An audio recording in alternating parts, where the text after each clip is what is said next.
Man ang sanhi ng naging delubyo ng Bagyong Ondoy. Nature din ng mga Pilipino ang tumulong sa kapwa Pilipino. Katulad na lang ng kapuso nating si Jeneline Mercado. Binuksan niya ang kanyang tahanan sa mag-inang Jean at Jenica Garcia. Nanonood kami ng Star Talk, narinig ko si Jenica umiiyak. Pag tinignan ko po yung gamit na namin, kalahati na rin po yung mga bahay nila.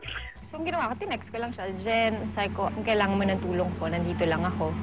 Nagmistulang lawa ng tubig ang ibabang bahagi ng Vista Real Subdivision na nasa tabi ng Marikina River. At si Jeneline na nasa mataas na bahagi ng subdivision ay naging takbuhan ng hindi lang ni Jean at Jenica Garcia kundi maging mga kapitbahay nila. Siguro mga 1 a.m., may nag-doorbell na. Pagkatingin ko sa bintana, ang daming tao sa labas ng bahay. Tapos yun, binuksan ko na yung pintuan, tapos pinapasok ko sila sa loob. Alam ko hindi pa sila kumakain.